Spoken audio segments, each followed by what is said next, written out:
Love you. Thank you. Bless you. और दिल से शुक्रिया करती हूँ क्योंकि आज हम सब एक बुक पढ़ने के लिए इकट्ठा हुए हैं। तो स्टार्ट करते हैं। आज की जो बुक है the invisible boss. The invisible boss. अगर मैं कहूँ कि द इनविजिबल बॉस का मतलब तो हमें सबको समझ में आ रहा है कि वो बॉस जो दिखाई नहीं दे रहा है, अदृश्य है। लेकिन बॉस है इसका मतलब कि हमारी लाइफ को कहीं ना कहीं से तो वो अफेक्ट कर ही रहे हैं। तो आज जो हम लोग पढ़ने जा रहे हैं ये बहुत ही सुंदर, मेरे दिल के बहुत करीब है, मैं अगर सच बताऊं। इसलिए मैंने इसका नाम ये दिया है the invisible boss. Who is in charge of your life. जब मैं छोटी थी तो मुझे ऐसा लगता था कि मेरे जो इंचार्ज है लाइफ के मेरे पेरेंट्स हैं। फिर जब बड़ी हुई तो लगा कि जब शादी हो गई तो लगा कि चलो अब हस्बैंड है और हमारे इन लॉज है हमारे इंचार्ज, हमारी लाइफ उनके अकॉर्डिंग चलती है। जब हम इंडिपेंडेंट हो जाते हैं, जब हम फाइनेंशियली इंडिपेंडेंट हो जाते हैं, तो लगता है कि यार अब तो फाइनेंशियली इंडिपेंडेंट हो गई हूँ तो अब इस लाइफ के इंचार्ज में हूँ। तो फिर लाइफ में सफरिंग क्यों है? जब मैं खुद इंचार्ज हूं तो मैं अपनी लाइफ को अपने हिसाब से खुशी खुशी क्यों नहीं जी पा रही हूँ? ये सारी चीजें अंदर चलती रहती थी कि अगर हमारे हाथ में सब कुछ है तो फिर हमारी लाइफ में एन नंबर ऑफ सफरिंग्स क्यों है? तो इस बुक में इसी चीज को समझाने की, एक शेयर करने की एक कोशिश है कि हमारी लाइफ का इंचार्ज कौन है। तो फर्स्ट पार्ट में हम लोग जानेंगे the illusion, why we suffer. इसमें हम अवेयर होंगे, ये जानेंगे कि किस तरह से blame, anger and outer focus keep people stuck. क्योंकि जब हम ब्लेम करते हैं, गुस्सा करते हैं और सारा टाइम मेरा फोकस आउटर वर्ल्ड में रहता है, वो मुझे स्टक करता है। राइट? क्योंकि जो हमारा बॉस है, जो हमारी लाइफ को चला रहा है, वो हमारे अपने अंदर है। तो पार्ट वन में हम लोग जानेंगे वाई वी सफर। उसके बाद जानेंगे पार्ट टू में the mirror, understanding the inner mechanism. इसका पर्पस क्या है इस पार्ट का? To teach the science and spirituality behind that our outer world is a reflection of our own inner world. Third part में हम लोग पढ़ेंगे the shift, taking back control. जब हम जान गए कि इंचार्ज कौन है और वो कैसे काम कर रहा है, तो अब उससे अपना, कहते हैं ना, रिमोट कंट्रोल भी तो वापस लेना है। तो वही शिफ्ट सीखेंगे और उसमें हम लोग जानेंगे कि हमारा जो सिग्नेचर फ्रेमवर्क है वो क्या है, and practical steps to start working on self. And last part जो सबसे इंपॉर्टेंट है, the transformation, living as a real boss. इसमें हम लोग समझेंगे कि क्यों responsibility, peace and emotional mastery हम लोगों के लिए इंपॉर्टेंट है। तो चलिए इसमें जो चैप्टर्स हम लोग पढ़ने वाले हैं, फर्स्ट चैप्टर ही है the blame game, the invisible boss. Third, the mirror principle. Fourth, why you can't change others. Fifth, meet your inner mechanism. Sixth is the invisible framework. Seventh is emotional discipline. Eighth is living as the real boss. Ninth is the inner peace is real power. चलिए start करते हैं आज की book. Chapter one, the blame game. Who is responsible for your life right now? Your stress, your relationship, your financial struggle, your lack of peace. Pause before you answer. एक छोटा सा pause लीजिए कि आपके जीवन में जो भी चीज अभी हो रहा है उसके लिए कौन रिस्पॉन्सिबल है। आपकी लाइफ में अगर कोई स्ट्रेस है, रिलेशनशिप चैलेंज है, फाइनेंशियल इश्यूज है, या पीस नहीं मिल रहा है, हैप्पीनेस नहीं है, हेल्थ नहीं है, वेल्थ जितना आप चाहते हो नहीं मिल रहा है, सक्सेस भी चाहते हैं, बहुत हार्ड वर्क करते, ईमानदारी से काम करते, फिर भी नहीं मिल रहा है, और एक सुकून की जिंदगी चाहते हैं वो नहीं मिल रहा है, इसके लिए रिस्पॉन्सिबल कौन है? एक मिनट रुकिए और इसका आंसर मनी मन सोचिए। If your mind immediately whispered a name, your parents, your spouse, your boss, your childhood memories, your government, destiny, and then this chapter is for you. Because the moment you blame, you give away your power, and the moment you take responsibility, you take it back. कहने का मतलब कि भी हम लोगों ने अपने साथ जब भी हम बैठते हैं तो हम क्या सोचते हैं कि यार मेरा पार्टनर ऐसा होता तो मेरी लाइफ कुछ और होती। मेरा बॉस अगर थोड़ा सा कोऑपरेटिव होता, मुझे अंडरस्टैंड करता, तो आज मैं कहाँ से कहाँ होती। सक्सेस के लिए हम सोचते हैं कि सक्सेस तो कुछ ही लोगों के लिए। मैं कितना भी मेहनत करूं बट मेरे पास तो वो फैसिलिटी नहीं है। मेरे पास वो कहते हैं ना फाइनेंशियल एसेट नहीं है जिसकी वजह से, जिसके साथ, जिसकी हेल्प से मैं आगे बढ़ सकती हूँ। मतलब एन नंबर ऑफ एक्सक्यूजेस हमारा माइंड हमें देता रहता है। और इसी वजह से हम लोगों को ब्लेम करते रहते हैं कि नहीं, मेरे पेरेंट्स ने मुझे सपोर्ट किया होता तो मैं कहीं की और होती, मेरा पार्टनर ने मुझे अंडरस्टैंड किया होता, मेरा बॉस अच्छा होता, गवर्नमेंट ने बहुत अच्छे प्लान्स नहीं बनाए हैं, हमारी डेस्टिनी है इस वजह से मैं यहाँ हूँ। मतलब एन नंबर ऑफ थिंग्स हम अपने दिमाग में चलाते रहते हैं। और जैसे ही हम ब्लेम दूसरों पे देना शुरू करते हैं, हम अपना सारा पावर सामने वाले को दे देते हैं। जिसको आप ब्लेम कर रहे हैं ना, मैं आपको सच बता रही हूँ, आप उसको बहुत पावरफुल बना देते हैं। तो welcome to the blame game, the most dangerous game your mind has been playing since childhood. मैं आपको इसको फिर से बोलूंगी, हम मैं इसको फिर से पढ़ती हूँ, इसको ध्यान से समझिएगा सब लोग। Welcome to the blame game, the most dangerous game your mind has been playing since childhood. हमें क्या लगता है कि हमने बहुत सारे गेम्स खेले, किसी में हम जीते हैं, किसी में हम हारे हैं। और कुछ लोगों का तो ऐसा रहता है मैं कभी हारी नहीं, मैं हमेशा जीतती आई। या कुछ लोगों का क्या लगता है कि मैं तो कभी जीत ही नहीं पाई, मैं तो हमेशा हार जाती थी। जो गेम हम बाहर खेल रहे हैं ना, उससे बड़ा गेम हमारे मन के अंदर चल रहा है जो हमें पता ही नहीं। आज उसी गेम को समझने की कोशिश करेंगे, क्योंकि वो जो गेम अंदर चल रहा है ना, वो हमारी पूरी लाइफ को अफेक्ट कर रहा है। और मैं अगर आपसे कहूँ तो 100% अफेक्ट कर रहा है। Let me say something uncomfortable but very true. We were trained to blame. हमें ट्रेन किया गया है ब्लेम करने के। हम ट्रेन हुए। As children when something broke we said he did it. बचपन में कोई चीज अपने से टूट जाती थी तो कैसे दूसरों पर इल्जाम लगाते थे, हमसे नहीं टूटा उससे टूटा है। जो भी हमसे कमजोर होता था हम उस पर इल्जाम डालते थे कि हमसे नहीं उनसे टूटा है। When marks were low we said the teacher is strict. जब मार्क्स कम आए तो हमने अपने पेरेंट्स से क्या बोला, बहुत स्ट्रिक्ट मार्किंग हुई है इस बार, अच्छे से नहीं की गई है। पता नहीं क्या, ये टीचर थोड़ी ना स्ट्रिक्ट है और पता नहीं क्यों बच्चों को कम मार्क्स देते। When we felt hurt we said they don't understand me. जब भी हमें हर्ट हुआ हमने कहा वो हमें समझते नहीं। We learn blame game from our parents and society. ये मैं कहती हूँ ना, थोड़ा बेटर ट्रुथ है, बट ट्रुथ यही है कि we learn blame game from our parents and society. No one sat us down and said, Beta, learn to take responsibility for your life. Your outer world is a reflection of your inner world. किसी ने आज तक हमें बचपन में यह बिठा के नहीं कहा कि नहीं बच्चा, अपनी जिंदगी की जिम्मेदारी और रिस्पॉन्सिबिलिटी लेना स्टार्ट कर, क्योंकि तुम्हारा जो आउटर वर्ल्ड है is a reflection of your inner world. वो तुम्हारे इनर वर्ल्ड का रिफ्लेक्शन है। Instead, we were taught to defend, justify and protect our ego. ये बहुत इंपॉर्टेंट लाइन है। हमें क्या सिखाया गया? खुद को डिफेंड करना, जस्टिफाई करना और अपने ईगो को प्रोटेक्ट करना। अगर मैं आपको बताऊं तो हमें किसी ने बिठा के नहीं बताया कि खुद को डिफेंड करना चाहिए, खुद को जस्टिफाई करना चाहिए या अपने ईगो को प्रोटेक्ट करना चाहिए। क्योंकि यहाँ सभी ट्रेनर्स हैं, सभी साइंस ऑफ माइंड पे काम करते हैं, तो हमें पता है एक अनकॉन्शियस मॉडलिंग जैसी प्रोग्रामिंग होती है हमारी माइंड की। तो हमने अपने आसपास लोगों को क्या देखा, घर में देखा बड़ों को, अगर उनसे कोई गलती हो गई तो उनको खुद को डिफेंड करते हुए देखा। अगर उनसे कोई चीज गलत हुआ तो उनको एक्सेप्ट करते या जिम्मेदारी लेते नहीं देखा हमने घर में। हमने देखा वो जस्टिफाई कर रहे हैं अपनी गलतियों कि क्यों मुझसे ये गलती हुई। मतलब इसके पीछे रीजन कोई और था, कोई और वजह थी इस चीज की। उनको अपने ईगो को प्रोटेक्ट करते देखा।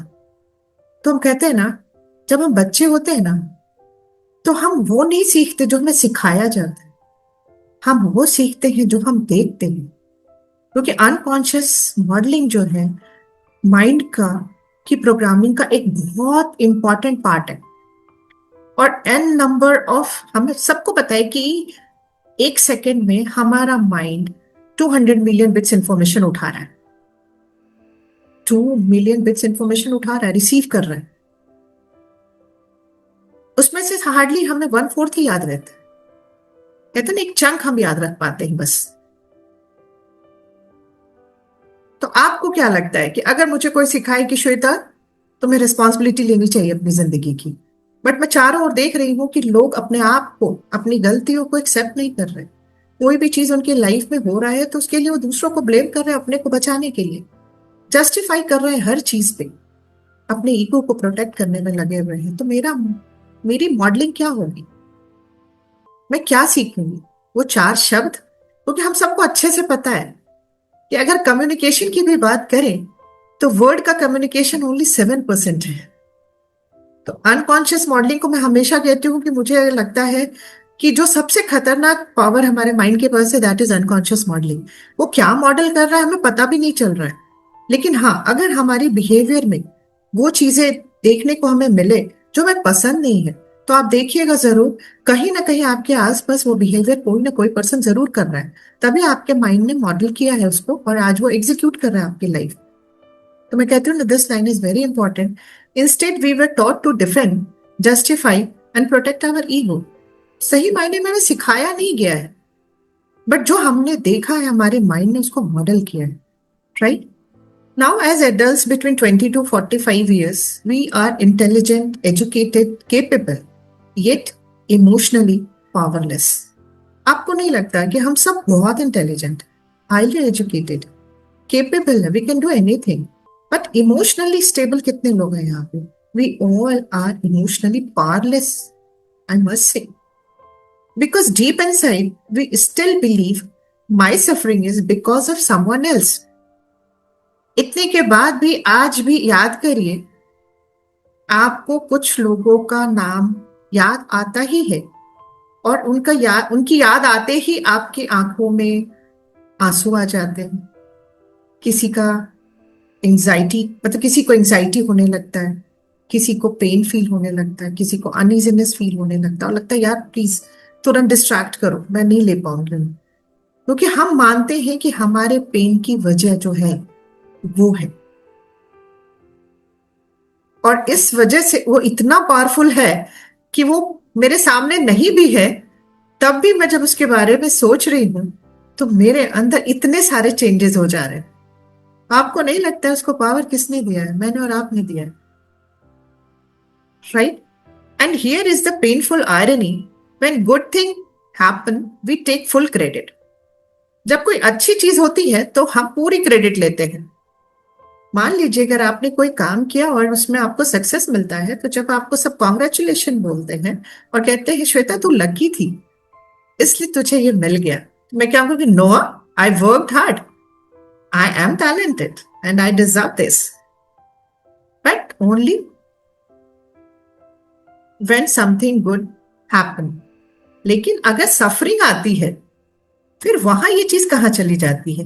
But when suffering come suddenly the world become responsible. नहीं लगता कि जब चैलेंजेस आते हैं, मैं सक्सेसफुल नहीं हो पाई, मैंने जो सपना देखा मैं उसे फुलफिल नहीं कर पाई, मुझे अपने प्रोफेशन में आगे बढ़ना था नहीं बढ़ पाई, मुझे जो पढ़ना था नहीं पढ़ पाई, तब पेरेंट्स, सोसाइटी, बॉस सब रिस्पॉन्सिबल हो जाते। Isn't it interesting? We take ownership of success, we outsource suffering. हम सक्सेस की ओनरशिप ले लेते हैं बट सफरिंग को बाहर वालों पे डाल देते हैं कि उनकी वजह से मेरी लाइफ में पेन है। This silent habit is ruining your life and you don't even realise it. विश्वास करिए कि यही साइलेंट जो हमारी हैबिट है ना, वो हमारी लाइफ को खराब कर रहा है और हमें पता भी नहीं चल रहा है। You think you are the boss of your life but you are not. जैसा कि मैंने आपको शुरू में कहा कि हमें क्या लगता है कि मैं इंडिपेंडेंट हो चुकी हूँ, फाइनेंशियली इंडिपेंडेंट हूँ, तो अब मैं अपनी जिंदगी की बॉस हूँ, मैं अपने हिसाब से अपनी जिंदगी को चला रही हूँ। अगर अपने हिसाब से चलाना होता तो मैं अपनी जिंदगी में सब अच्छी चीजें लिखती, सब अच्छी चीजों को ही अट्रैक्ट करती। लेकिन नहीं, ऐसा नहीं होता है, क्योंकि मेरी जिंदगी को मैं नहीं चला रही हूँ। मेरी जिंदगी को जो चला रहा है वो कोई और नहीं, मेरी खुद की subconscious programming. And that subconscious mind and that subconscious programming is our own the invisible boss. उसको मैं आगे के चैप्टर में ना साबित करूंगी कैसे, कि कैसे वो मेरा बॉस है, वो क्यों चला रहा है हमें। ईश्वर ने तो उन्हें अपना काम दिया ही है, बहुत सारा काम इन हमारे इंटरनल ऑर्गन्स के फंक्शन के लिए। वो हमारा हार्ट बीट चला रहे हैं, वो हमारा रेस्पिरेशन चला रहा है, मतलब एन नंबर ऑफ जितनी भी इनवॉलेंट्री चीजें हैं, डाइजेस्टिव सिस्टम है, रिप्रोडक्टिव सिस्टम है, सर्कुलेटरी सिस्टम है, सारे सिस्टम को सबकॉन्शियस तो चला ही रहा है अपने आराम से। तो क्या मेरी लाइफ भी चला रहा है? नहीं यार, लाइफ कैसे चला सकता है? लाइफ तो मैं अपने हिसाब से चला रही हूँ। ये अभी ऐसा लग रहा है हम, लेकिन आगे मैं साबित करूंगी कि कैसे हमारी सबकॉन्शियस की जो प्रोग्रामिंग है वो हमारी लाइफ को कैसे चला रहा है। तो सबकॉन्शियस में जो प्रोग्राम होता है, हमें अच्छे से पता है कि हमारे सबकॉन्शियस में क्या क्या स्टोर है। हमारे ओन बिलीफ्स, जो 3 तरह के होते हैं: पॉजिटिव बिलीफ्स, नेगेटिव बिलीफ्स और लिमिटिंग बिलीफ्स। पॉजिटिव बिलीफ्स हमारी लाइफ में ब्यूटी ऐड करते हैं, नेगेटिव और लिमिटिंग बिलीफ्स हमारी लाइफ में हमें आगे बढ़ने से रोकते हैं। हमारे लिए वो हमारी लाइफ के लिए, क्योंकि कहते ही है कि beliefs shape our life. Beliefs are very important part of our life. और ये कहाँ स्टोर होता है? सबकॉन्शियस। योर चाइल्डहुड मेमोरीज, हमारी सारी मेमोरीज जो है सबकॉन्शियस में स्टोर है। हमारे एक्सपीरियंसेस, हमारे एंसेस्ट्रल पैटर्न्स है वहां पे, हमारे इमोशनल इम्प्रिंट्स है वहां पे। Even the unseen fear you inherited from ancestors और इन द वूम और फ्रॉम योर पास्ट लाइफ। जो लोग पास्ट लाइफ को नहीं मानते हैं वो पास्ट लाइफ को यहाँ से डिलीट कर दीजिएगा। बट बाकी सारी प्रोग्रामिंग, आपके एंसेस्टर्स की प्रोग्रामिंग, एंसेस्टर्स को हम सबने देखा है। और हमें पता है कि हम एंसेस्टर्स की 3 चीज कैरी करते हैं अपने साथ: उनका डीएनए, उनकी सबकॉन्शियस मेमोरी और उनकी एनर्जी। ये 3 चीज हम अपने सभी एंसेस्टर्स की हम सब कैरी करते हैं अपने साथ, right? They are silently shaping your choices, reactions, relationships and results in your life. मैं इसको एग्जाम्पल्स के साथ आगे आप लोगों को एक्सप्लेन करूंगी कि किस तरह से ये सबकॉन्शियस प्रोग्रामिंग हमारे सारे चॉइसेस को डिसाइड करता है, हमारे रिएक्शंस को डिसाइड करता है, हमारे हर रिलेशनशिप को डिसाइड करता है। और जो भी रिजल्ट आज हमारी लाइफ में है ना, उसकी वजह जो है वो हमारी सबकॉन्शियस प्रोग्रामिंग। अगर मैं आपसे कहूं कि आप अपने आसपास आज की बात देखिएगा कि आपको जिस एरियाज में पेन है, जिस एरिया में, चाहे हेल्थ का इशू हो या रिलेशनशिप के इशू को मैं उठाती हूँ यहाँ पे, क्योंकि आज सबसे ज्यादा प्रॉब्लम रिलेशनशिप में देखने को मिलता है। आप देखिएगा कि अगर आपके वाइफ हस्बैंड के रिश्ते बहुत अच्छे नहीं हैं, तो आप देखिएगा आपके एंसेस्टर्स में दादा दादी, माँ पापा, चाचा चाची, नाना नानी, कहीं ना कहीं ये रिश्ते वैसे अच्छे नहीं होंगे, राइट? अगर मान लीजिए कि एग्जाम्पल्स इसको समझते हैं कि मान लीजिए कि आप अपने बच्ची से बहुत प्यार करती, या आप अपने बेटे से बहुत प्यार करती हैं, बट आपके रिश्ते बहुत अच्छे नहीं हो पा रहे, तो आप देखिएगा आपके एंसेस्टर्स में भी ये रिश्ता रहा होगा कि माँ और डॉटर का, या आपका आपकी मदर के साथ बहुत अच्छा रिश्ता नहीं रहा होगा, तो आज आप अपने बच्चे के साथ भी वो सुंदर रिश्ता नहीं बना पा रहे। आप बहुत मेहनत कर रहे हैं, आप कोशिश कर रहे हैं कि नहीं, मुझे बहुत अच्छी मदर बनना है, मुझे अपने बच्चे को हर वो चीज देना जो मुझे नहीं मिला है। लेकिन पैटर्न अंदर क्या है? क्योंकि अगर मेरी मदर के साथ रिश्ते अच्छे नहीं है, तो मैं अपने बच्चों के साथ भी अननोइंगली कुछ हार्श चीजें कर रही हूँ, जो उनको पेन मिल रहा है। तो आपको नहीं लगता कि आप कॉन्शियसली कुछ सोच रहे हो, बट आपके माइंड को, आपके सबकॉन्शियस के अंदर पड़े हुए पैटर्न्स की वजह से वो आपकी लाइफ को चला रहा है, right? Your outer world is not random, it's a reflection of your inner world. हमारे आउटर वर्ल्ड में जो भी चीज हो रही है ना, वो क्रिएट जो हो रही है ना, हमारे सबकॉन्शियस प्रोग्रामिंग से क्रिएट हो रही है। यू एक्सेप्ट और डिनाई, ट्रुथ इज ट्रुथ। आप मानो या ना मानो, सच तो यही है। मैं एक ही चीज कहती हूँ ना, अगर सच यही है तो इस ट्रुथ को मान के देखते हैं ना, क्योंकि इसको मानने से हमारा फायदा है, हम अपनी जिंदगी को खूबसूरत बना सकते हैं। For example, If your inner world carries rejection, means rejection is in your subconscious programming, you will experience rejection outside. अगर आप एक चीज देखिएगा कि आप कहीं भी जाते हो और आपको लोग बहुत ज्यादा नहीं पसंद कर रहे हैं, हर इंसान आपको रिजेक्ट कर रहा है। आप जॉब हो या अच्छी फ्रेंडशिप आपकी किसी से होती है, फिर उसको कोई और फ्रेंड मिल जाता है, फिर वो आपको छोड़ देता है। आप जहां भी जा रहे हो, आप में बहुत टैलेंट है, आप में के पास नॉलेज है, विजडम भी है, बट कहीं ना कहीं आप एक ऊंचाई तक जाते हो, फिर ऐसा लगता है कि नहीं यार, सब मुझे रिजेक्ट कर रहे हैं, नो बट इज एक्सेप्टिंग मी। तो आपको इस चीज को समझना होगा कि कौन सी ऐसी चीज आउटर वर्ल्ड में बार बार मेरे साथ हो रही है, क्यों मुझे सब लोग रिजेक्ट कर रहे हैं। क्योंकि इनर वर्ल्ड में क्या है समझना इतना आसान नहीं है, बट आउटर वर्ल्ड से हम इनर वर्ल्ड में जा सकते हैं कि अगर एवरीबडी इज रिजेक्टिंग मी, मुझे हर जगह रिजेक्शन एक्सपीरियंस करने को मिल रहा है, इसका मतलब मेरे अंदर रिजेक्शन की प्रोग्रामिंग है, राइट। तो अब मैं क्या करूंगी कि ये रिजेक्शन कहाँ से आया, हो सकता है वूम्ब में। जब मेरी माँ प्रेग्नेंट हुई होगी तो उन्हें लगा होगा कि यार अभी मुझे ये बच्चा नहीं चाहिए, मुझे अपने कैरियर में आगे जाना है, मेरा कैरियर इंपॉर्टेंट है, मैंने इतनी पढ़ाई की है। बहुत बार फिजिकल इश्यूज होते हैं प्रेगनेंसी में, तो मन करता है यार क्या है, कितनी तकलीफ हो रही है इस बच्चे की वजह से, मुझे नहीं चाहिए ये बच्चा। हमें नहीं पता हो रहा है, होता है कि हम उस बच्चे को प्रोग्राम कर रहे होते हैं रिजेक्शन में।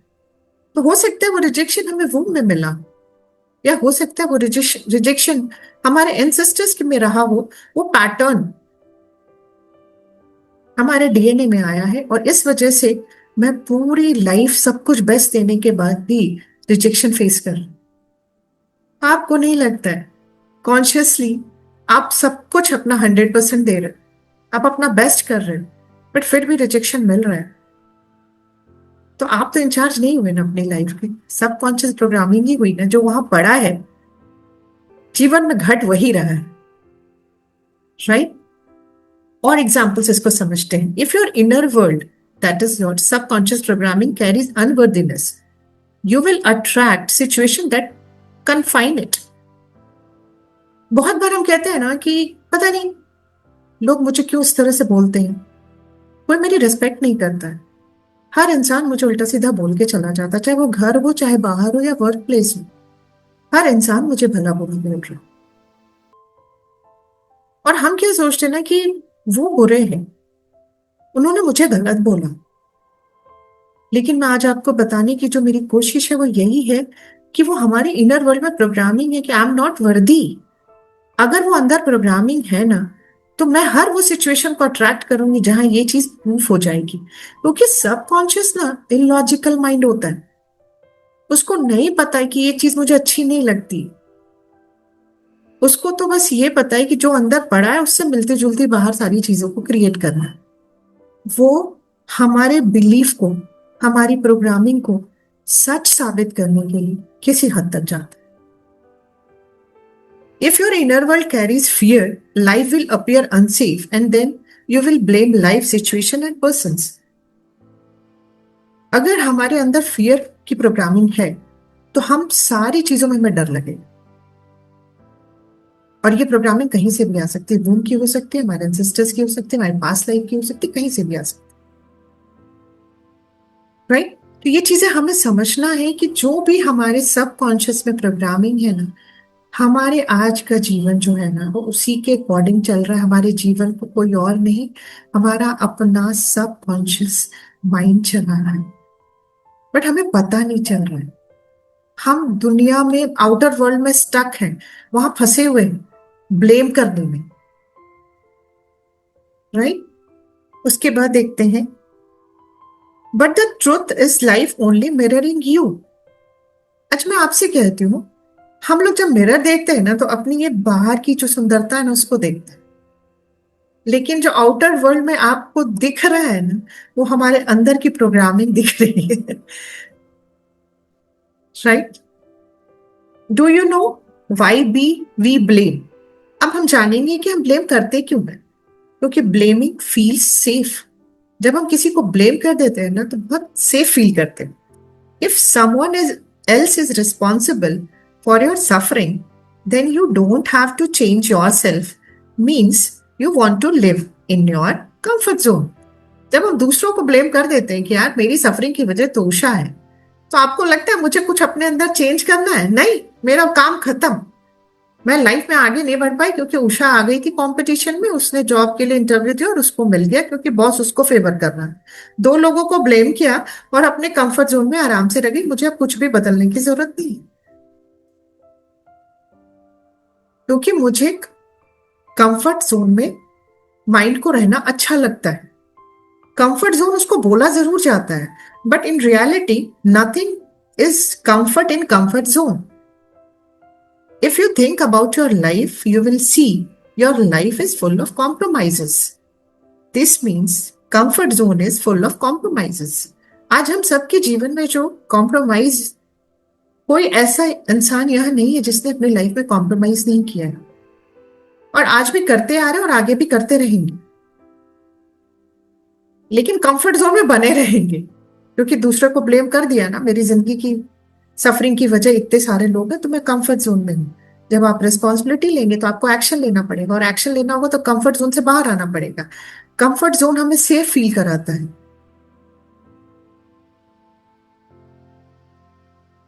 क्योंकि ना हमारे माइंड का ना एक नेचर है, वो जो है ना आपको सेफ फील कराना, उसका काम आपको खुश रखना या आपकी लाइफ को सुंदर बनाना, हैप्पी लाइफ आपको देना, ये उसका टास्क नहीं दिया ईश्वर। उसको दिया कि इसको सेफ रखना बस। तो कंफर्ट जोन उसको सेफ लगता है क्योंकि वहां सब कुछ परिचित है, जाना परिचित है, जाना पहचाना है, इसलिए वो चाहता है तुम उसी में रहो। इसलिए जब भी हम स्टेप आउट करते हैं कंफर्ट जोन के लिए, तो शुरू में बहुत रेजिस्ट करता है, कहता नहीं। जैसे सपोज इसको एक एग्जाम्पल से समझते हैं, मान लीजिए मेरा हेल्थ मतलब मेरा वेट बहुत ज्यादा बढ़ जाता है, मैं 70 kg की हो जाती हूँ। मैं डिसाइड करती हूँ कल मॉर्निंग से मैं 1 घंटे वॉक करूँ या एक्सरसाइज करूँ। 5-6 दिन तो कुछ नहीं होगा, छठे सातवें दिन आपका सबकॉन्शियस इस चेंज को रेजिस्ट करेगा, और आपके कभी घुटने में पेन होगा, कभी सिर में दर्द होगा, एन नंबर ऑफ वो बहाने क्रिएट करेगा कि आप एक्सरसाइज न कर सकते। अगर आपने समझ लिया और आप मूव ऑन कर गए, तब वो हार मान जाता है, क्योंकि अब श्वेता नहीं रुकने वाली, क्योंकि वो मुझे समझ गई है कि मैं कैसे काम करती हूँ। तो वो अपना बॉस अब बन के रहेगी, और मैं अगर करती चली जाती हूँ तो एक दिन वो हार जाता है। राइट? तो ये होता है, हमने अभी तक सीखा। अब समझते हैं, if your partner is the problem, you don't have to look at your expectations. हम लोग क्या करते हैं हर चीज के लिए कि मेरी लाइफ का जो पेन है मेरे पार्टनर की वजह से, लेकिन कभी क्या हमने उसको देखा है कि पार्टनर की वजह से पेन नहीं, हमारी एक्सपेक्टेशंस उनसे जितनी ज्यादा है ना, पेन उस एक्सपेक्टेशन की वजह से, कि मेरा पार्टनर मुझे अंडरस्टैंड करे, मेरा पार्टनर मेरी एनिवर्सरी याद रखे, हमारी एनिवर्सरी याद रखे, मेरा पार्टनर मेरा डेट ऑफ बर्थ याद रखे, मेरा पार्टनर मुझे डेट पे लेके जाए, मेरा पार्टनर आज मुझे सरप्राइज देंगे, आज मुझे वो ले जाए, अचानक से आके बोलेंगे कि चलो डिनर पे चलते हैं, आज वो अचानक से लेके टिकट्स लेके आएंगे कि हम घूमने जा रहे हैं। ये पार्टनर पेन की वजह नहीं, हमारे एक्सपेक्टेशंस पेन की वजह। If your boss is unfair, you don't have to examine your self worth. अगर हम बॉस को ब्लेम करते हैं तो कभी हमें ये जानने की कोशिश नहीं करनी पड़ती कि क्या मेरे में इतना स्किल है, क्या मैं जिस पोस्ट के लिए अप्लाई मैंने किया था, क्या मेरे में उतने स्किल्स हैं उस पोस्ट तक जाने के लिए। हम ये ब्लेम इसलिए बहुत आसान लगता है, डाला बात खत्म, हम मूव कर गए, अपना टाइम इधर उधर स्पेंड कर रहे हैं। क्योंकि जब आप ये कहेंगे कि नहीं, मेरे में कुछ कमी थी जिसकी वजह से मुझे ये जॉब नहीं मिली, तो अब आप अपने इंट्रोस्पेक्ट कर रहे हो ना, आत्ममंथन कर रहे हो, अपने अंदर जा रहे हो, समझने की कोशिश कर रहे हो मुझे किस स्किल पे काम करना है। तो आप एक तरह से अपने दिमाग को काम पे लगाए हुए हो ना, कहीं ना कहीं पेन दे रहे हो उसको, और ब्लेम किया, अरे बॉस नहीं चाहता था इसलिए नहीं मिला मुझे, छोड़ो बात खत्म। Right? If your parent ruin your childhood, you don't have to heal it. अगर आप कहते हो कि नहीं, मेरा जो चाइल्डहुड रहा है, मेरा जो बचपन बीता है, वो बहुत ट्रॉमा के थ्रू गया है, और मेरे पेरेंट्स ने से मुझे बहुत सारे वूंड मिले, तो अब आपकी जिम्मेदारी खत्म उसको हील करने की। पेरेंट्स ने दिया, पेरेंट्स हील करें। तो जो समझने की बात है कि blame protects your ego while responsibility challenges it. Responsibility challenge करता है आपको खुद को। जब आप रिस्पॉन्सिबिलिटी लेते हो ना, तो आप खुद को ही चैलेंज करते हो, और सबकॉन्शियस को चैलेंज पसंद आता है। right? But here is the truth. Blame makes you victim. जब हम ब्लेम करते हैं तो हम विक्टिमहुड में रहते हैं कि यार मैं ही बेचारी, मेरे साथ ही गलत होता है, सब मुझे ही भला बुरा बोलते हैं, कोई नहीं चाहता मैं आगे बढ़ूं, कोई नहीं चाहता मैं, देखो ब्लेम कहाँ है, एन नंबर ऑफ लोगों पे। And responsibility makes you powerful and victor. Note, subconscious ये बहुत इंपॉर्टेंट पार्ट है। Subconscious mind loves responsibility. अब लेना तो स्टार्ट करो, वो देखो एन नंबर ऑफ सॉल्यूशंस हमको देना स्टार्ट करता है, बट पहला स्टेप हमें उठाना होता है, right? Why? Because responsibility tells your mind I am in control and I can change this. जब आप ये कहते हो कि मेरी दुनिया में जितनी भी सफरिंग्स हैं because of my family, my parents, my society, my teachers, professors, whatever, boss, जितनी भी आप ब्लेम बाहर करते हो, तो आपके सब कॉन्शियस को पता है कि श्वेता की लाइफ की सफरिंग को कम करने के लिए मुझे इतने लोगों को बदलना होगा, और उसके पास ये पावर तो बिल्कुल भी नहीं होता है कि बाहर की दुनिया के लोगों को सही कर सके। लेकिन जब मैं ये कहती हूँ कि I take 100% responsibility of my life, तो मेरा माइंड कहता है यस, इसका मतलब श्वेता तो मेरे कंट्रोल, अब मैं सारी चीजें श्वेता की सही कर सकता, यस कर सकती। तो ये बहुत सुंदर बात है, आपके सिर्फ एक रिस्पॉन्सिबिलिटी लेने से ही आपका सबकॉन्शियस आपके फेवर में काम करना स्टार्ट कर देता है। And the moment your subconscious feels in control, it begins to reorganise your reality. है ना बहुत सुंदर चीज? एक सिंपल सा काम करना आज हमें, सिर्फ रिस्पॉन्सिबिलिटी ले लेना, और जैसे ही हमने रिस्पॉन्सिबिलिटी ली, माइंड को एक अच्छा सा हमने गोल पर्पस लाइफ का दे दिया कि चलो अब इसको ऑर्गेनाइज करने में, रीऑर्गेनाइज करने में मेरी मदद करो, वो मुझे एन नंबर ऑफ सॉल्यूशंस देगा, एन नंबर ऑफ चीजें हमारे सामने अट्रैक्ट करके रखेगा, और हम उस पर काम करेंगे और हम अपनी लाइफ को सुंदर बना सकते। If you don't take responsibility, you will be at effect and it depends on others, and the truth is you can not control others. जब आप रिस्पॉन्सिबिलिटी नहीं लेते हैं हम सब, तो हम इफेक्ट एंड पे अपने को रखते हैं, क्यों नहीं, मैं कॉज नहीं, हम अपने को इफेक्ट में रखते, और सारी चीजों को सही करने के लिए हमें आउटर वर्ल्ड में करेक्शन करना, जो हमारे हाथ में नहीं। But when you take responsibility, you don't react, you choose response, and the biggest freedom in your life is to choose your response. अगर आपको सच बताऊं ना, मुझे ऐसा लगता ना कि फ्रीडम का मतलब, मुझे नहीं पता लोग किस सेंस में लेते हैं, आजादी का क्या मतलब होता है। आजादी के एन नंबर ऑफ मीनिंग हो सकते हैं, लेकिन मैं आपको अगर कहूं, चूंकि हम लोग साइंस ऑफ माइंड पे काम करते हैं, कि आजादी का मतलब हम सबके लिए क्या होना चाहिए कि हम अपने रिस्पॉन्स को चूज कर सके। मैं जहां चाहूं वहां रिस्पॉन्ड करूं, न चाहूं तो शांत रहूं, रिएक्ट न करूं।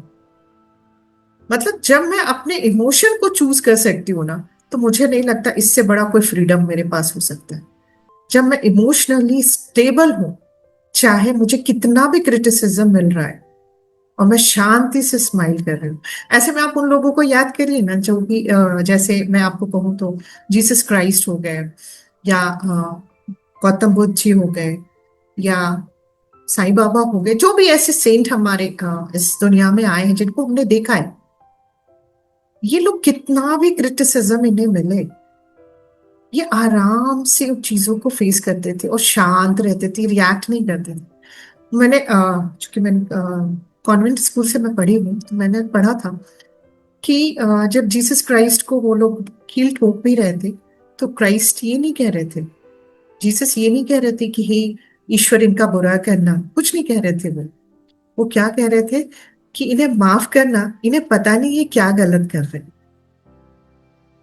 तो आपको नहीं लगता है कि इस फ्रीडम से बड़ी कोई फ्रीडम नहीं कि मैं इमोशनली रिएक्ट ना करूं कहीं? क्योंकि एन नंबर ऑफ टाइम्स दिन भर में हम रिएक्ट कर रहे हैं। अगर मुझे लगता है कि मेरे अकॉर्डिंग आज की डेट में बिगेस्ट फ्रीडम जो होगा कि मैं अपने रिस्पॉन्स को चूज कर सकूं, कि मुझे रिस्पॉन्ड करना है, रिएक्ट नहीं करना। तो हम सबकी लाइफ में ना 3 सर्कल्स होते हैं, circle of control, circle of influence and circle of no control. तो सर्कल ऑफ कंट्रोल को सबसे पहले समझेंगे। इस सर्कल में कौन होता है? सिर्फ हम होते हैं. You are the only person who you can control. Sometimes due to your subconscious programming you can not control your self too. तभी तो आप फट जाते हैं, बर्स्ट आउट हो जाते हैं, गुस्सा हो जाते हैं, बाद में कहते हैं, अरे यार क्यों हो गई. तो इस सर्कल में, सर्कल ऑफ कंट्रोल में हम खुद हैं और कोई नहीं आता. ना आपका पार्टनर, ना आपके बच्चे, ना आपके वर्क प्लेस पे आपके काम करने वाले जो आपके साथ काम करते हैं, आपके कलीग्स हो सकते हैं, आपके फ्रेंड्स हो सकते हैं. कोई भी आपके कंट्रोल में नहीं है, सिर्फ आप है. और हम खुद भी बहुत बार अपने कंट्रोल में खुद ही नहीं होते. राइट. तो फर्स्ट लाइफ में जो सर्कल आता है that is circle of control, जिसमें हम सिर्फ खुद होते हैं. दूसरा आता है सर्कल ऑफ इन्फ्लुएंस. इस सर्कल में हम कहते हैं कि you can influence people around you but you can not control them. आप उनको इन्फ्लुएंस कर सकते हो. जैसे आप अगर सुंदर जीवन जीते हो तो आप उनको इन्फ्लुएंस कर सकते हो. उसमें आपके फैमिली मेंबर्स हो सकते हैं, बच्चे हो सकते हैं, फ्रेंड्स हो सकते हैं, people at your work place etcetera. जैसे मैं इस पर एग्जाम्पल से अगर आपको समझाऊं, तो जब मैं साइंस में आई, मेरा बेसिकली जो नेचर था वो बहुत कूल और काम था. बट जब चैलेंजेस आए तो बहुत ज्यादा एंगर, रिजेंटमेंट, इरिटेबिलिटी, ये सारी चीजें मेरे अंदर घर कर गई थी. और इसका इफेक्ट कहीं ना कहीं बच्चों पे पड़ रहा था.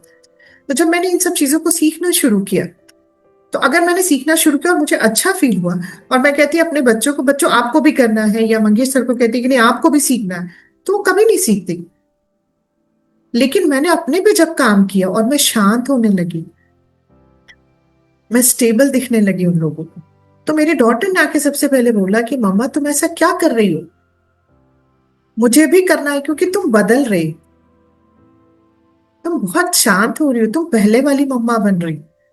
तो मुझे उस समय समझ में आया कि देखो, अगर आप किसी को इन्फ्लुएंस करना चाहते हो, अपनों को, तो पहले आपको वैसा बनना होगा. Right.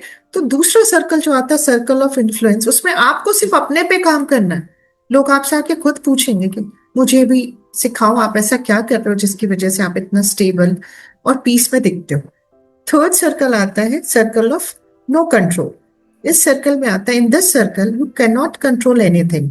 For example tsunami, earthquake etcetera. In this circle you can think only about solutions. मतलब ये तो हो गए, इसको तो कोई कंट्रोल नहीं कर सकता, उसके बाद हम इस सॉल्यूशन पे काम कर सकते हैं. एक रियल स्टोरी है, मेरी पेशेंट है. इसके साथ ही आज का रीडिंग का सेशन हम एंड करेंगे. ये मेरी पेशेंट है रिया. नाम मैंने चेंज किया है, ओरिजिनल नेम मैंने कहीं भी नहीं लिया है. Let me tell you about Riya. Riya believed her husband was the reason for her unhappiness. She thinks he never understands me, he does not appreciate me, he does not support my dream.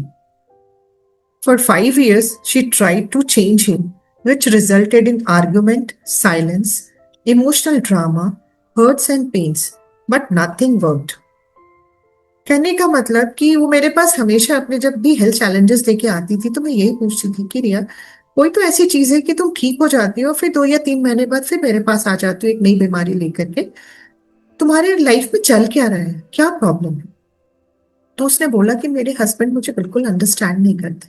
उन्होंने मुझे कभी appreciate नहीं, मैं कितना भी अच्छा खाना बना लूं, कुछ भी कर लूं, मैं कितने अच्छे से भी तैयार करूं अपने आप को, फिर भी वो अप्रिशिएट नहीं करते. मैं कितनी मेहनत करती हूँ, सारा काम करती हूँ घर का, अपना कुछ मतलब उसका घर से वो बिजनेस भी कुछ करती थी, उसको भी देखती हूँ, बट कभी उन्होंने मुझे अप्रिशिएट नहीं किया.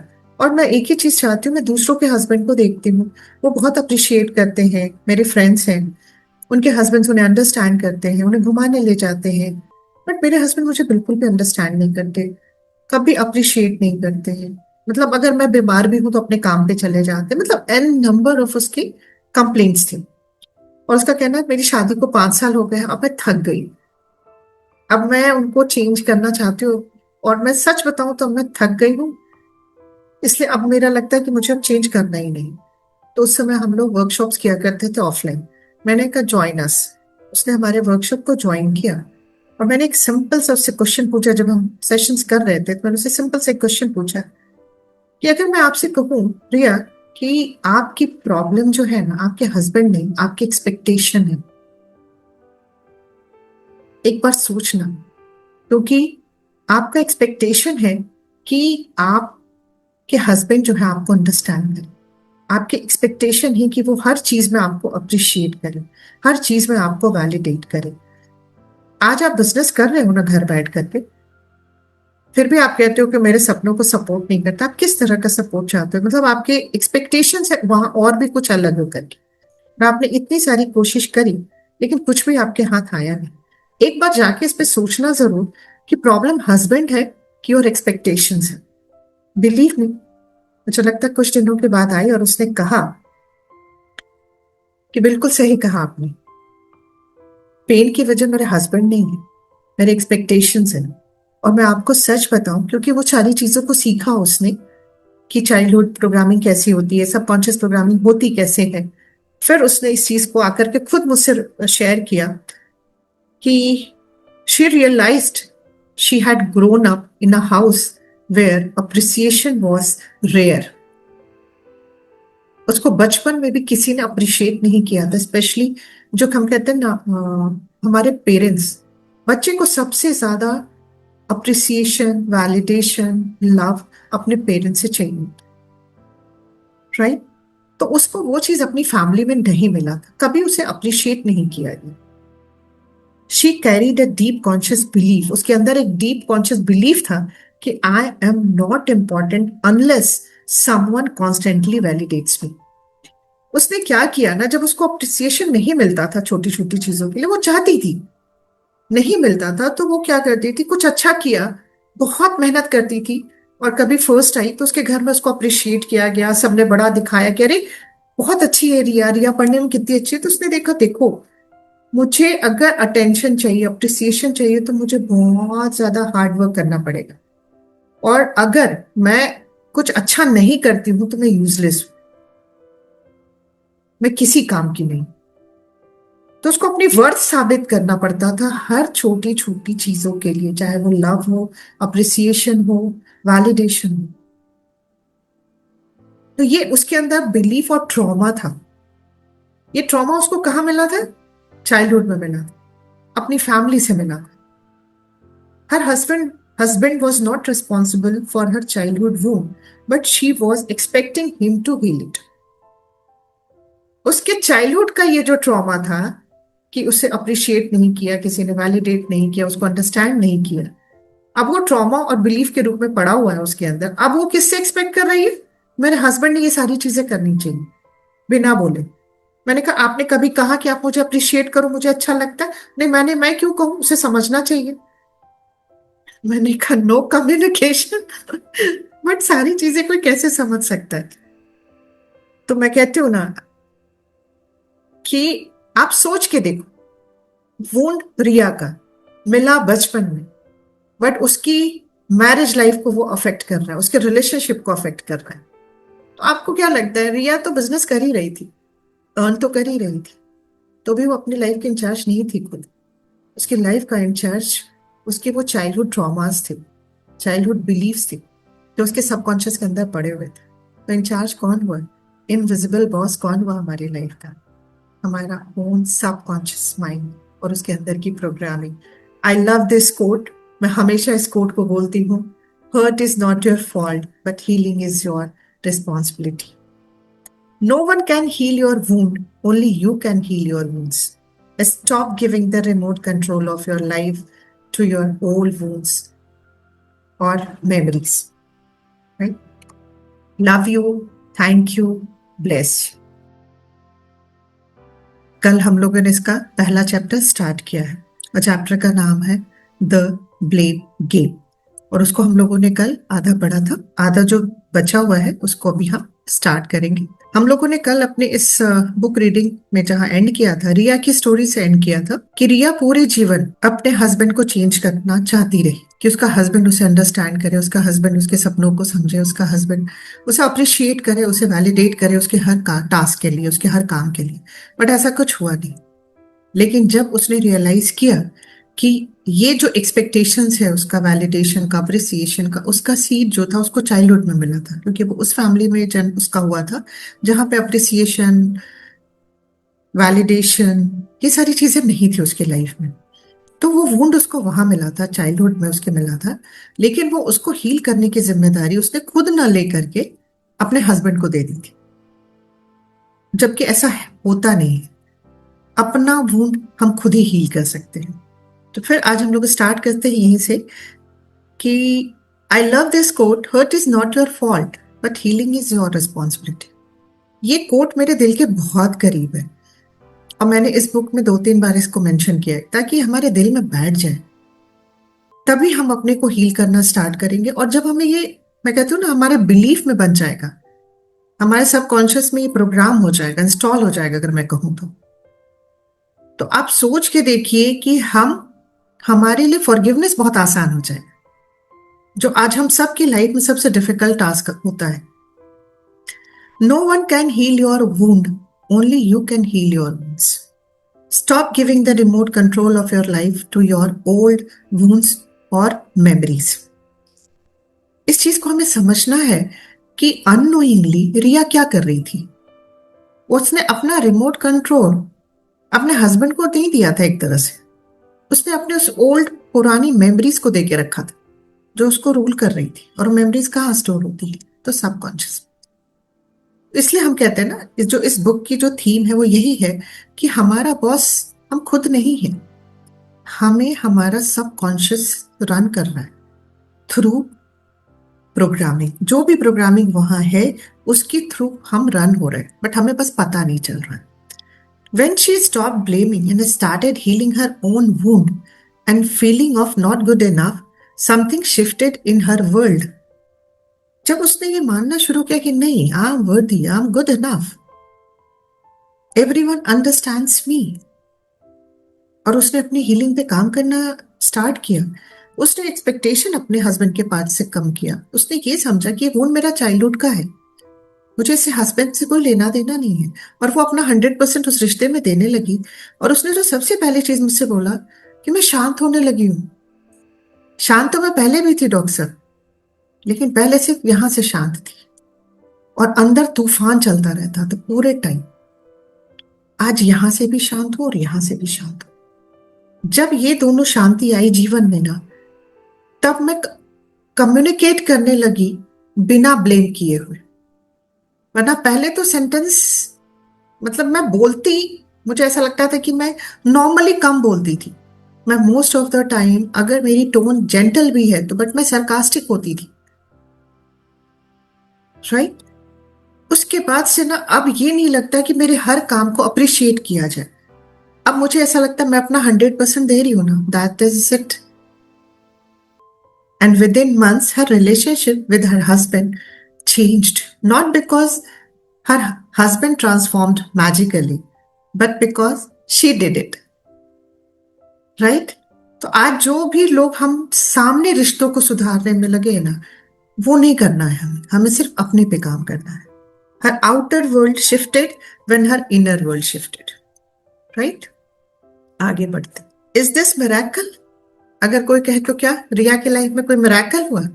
नहीं। अगर मिराकल मानते भी है तो मैं कहती हूँ तो मिराकल क्या था? उसने सिर्फ रिस्पॉन्सिबिलिटी ली, अपनी पेन की, अपनी सफरिंग की, ब्लेम को छोड़ा और सारा पावर अपने हाथ में ले लिया। Until you take responsibility and change your subconscious programming, you will keep living your past and experiencing the same in your life. Responsibility and awareness is the remote control of our life. Responsibility लेने से subconscious alert हो जाता है कि श्वेता ने जिम्मेदारी ले ली है, अब मुझे इसको बेहतर सॉल्यूशंस देने हैं, इसकी लाइफ को बेहतर बनाना है, क्योंकि उसके पास वो पावर है जो मेरे लिए तो कुछ भी कर सकता है। बट अगर मैं दूसरों को अपनी सफरिंग के लिए जिम्मेदार मानती हूँ तो वो कहते ना, उनको वो कुछ नहीं कर सकता। जो हम लोगों ने सीखा था 3 सर्कल्स कंट्रोल की, right. Blaming is something we unknowingly taught in childhood. हम सच बताएं आपको तो ब्लेमिंग हमें ना अनजाने में हमें बचपन में सीखने को मिला। कैसे, मैं आपको बताती हूँ। Imagine a small child running happily towards you, suddenly he hits the table, falls down and starts crying loudly. बचपन में नहीं होता, बच्चे अंधाधुंध दौड़ते, क्योंकि नया नया दौड़ना सीखते, उनकी एनर्जी एक अलग लेवल की होती है। तो वो तेजी से दौड़ते हुए चला और टेबल से टक्कर लगती है और वो गिर जाता है। As parents our first instinct is to comfort him और her, To stop his tears, we as a parent, we say, just a minute. Right. To stop his tears, we hit the table and say, see, the table hurt you and we are punishing it. बच्चा चूंकि रो रहा होता है तो हमें क्या लगता है कि हम टेबल को ऐसे ऐसे आवाज करते, हिट करते और कहते देखो देखो देखो, रोना बंद करो, हम देखो टेबल को मार रहे हैं क्योंकि टेबल ने तुम्हें हर्ट किया तो हम उसे पनिश कर रहे हैं. And the child becomes quite. Child इसलिए नहीं क्वाइट होता है कि आप उसे मार रहे हो, चाइल्ड उस आवाज से शांत हो जाता है. क्योंकि आप कोई भी आवाज अगर है, अगर आप उससे ऊंची आवाज करते हो तो जो बच्चा है वो उसको, उसकी तरफ उसका ध्यान जाता है तो वो रुक जाता है, रोना चुप हो जाता है उसका. But in that silent moment something very powerful is registered in his subconscious mind. लेकिन जब हम ये काम कर रहे होते हैं तब उस बच्चे के माइंड में एक बहुत पावरफुल प्रोग्रामिंग इंस्टॉल हो जाती है. द सबकॉन्शियस माइंड जो है ना वो इलॉजिकल माइंड होता है and it downloads each and everything without questioning it till the age of 5 to 7 years. अब देखिए बच्चे ने उस इंसिडेंट से क्या क्या सीखा. फर्स्ट लेसन उसने क्या सीखा? फर्स्ट लेसन उसने सीखा, it was not my fault, the table was wrong. दूसरा लेसन उसने सीखा, whoever gives you pain deserve to be punished. जो भी तुम्हें दर्द देता है वो पनिशमेंट के लायक. And the child does not understand the logic. His mind understands emotions and reactions. He learns that pain must be blamed on someone. He learns that anger is the response to hurt. He learns that blame is easier.